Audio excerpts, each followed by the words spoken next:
Hello friends, my name is Piyush Sharma. So why one should learn SQL? It is because it is one of the most in-demand skill to have today. Almost all the applications in the world are using some kind of data.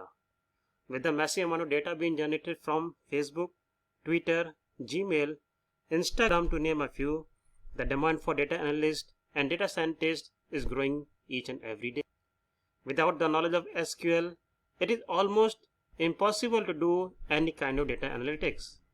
And today, data scientists and data engineers are spending almost 80 to 90% of their time in retrieving the data and massaging the data for the further analysis.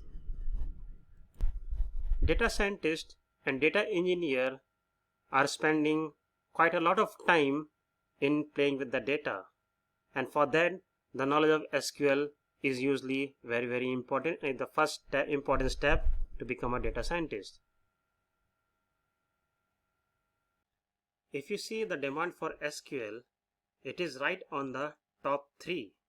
The first is Python, second is R, and third is SQL. Usually learning the SQL is the first step of becoming a data scientist, and this is another reason to learn the SQL right away. In this course, we are going to cover the following topics: the concept of database and the SQL, installation of database and developer tool. Here we are going to cover Oracle and MySQL. Simple to the most advanced SQL queries, which will cover a select and where clause, pattern matching, in, not in, between clause, order by clause, aggregators, group by and having clause, nested SQL, join, and some interview questions, and finally, but not the least, SQL in Python and R. So see you there. Let us now understand the concept of database. So here I am drawing a typical database server. It is a collection of data stored on a hard disk or a server. So hard disk can be your laptop, it can be computer, or it can be actual server. To provide a more consistent view of data, a RDBMS, which is known as Relation Database Management System, was invented. The example of RDBMS is Oracle, MySQL, IBM DB2. The most common way of storing the data and managing is using the column row structure, and that is what the RDBMS does. Let's take an example. Suppose if you go to a bank and you meet the branch manager and ask for the account information like your account statement for the last month. So what the bank manager is going to do is he is going to input your account information like your account number, your name, your any of the ID. So what the system is going to do is going to search across the database server and fetch the account statement for the last month. Let us now go through the SQL concept.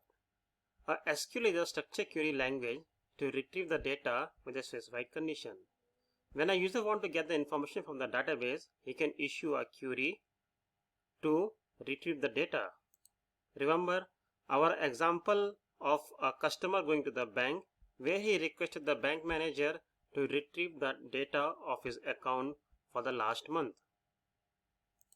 So when the bank manager issued the command, the program in the system went through all the records and he selected the specified record with the specified condition. The record retrieved will be displayed and printed for the client. Let us take another example. Suppose you go to a store and where you did some purchasing and you swipe your card with on the swiping machine.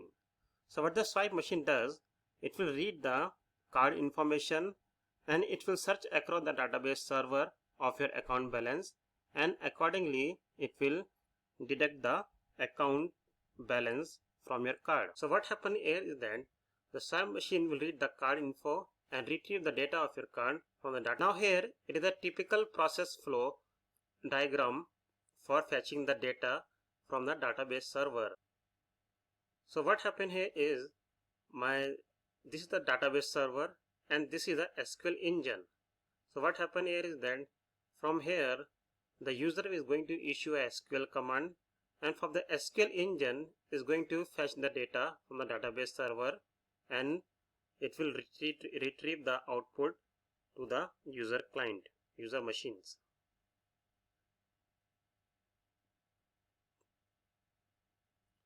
So now, what are the types of SQL command? There are typically two kinds of SQL command. The one is the data definition language, and second is the data manipulation language.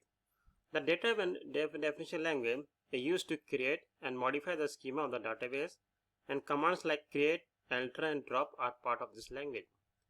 Data manipulation language is the command to retrieve, modify, delete the data.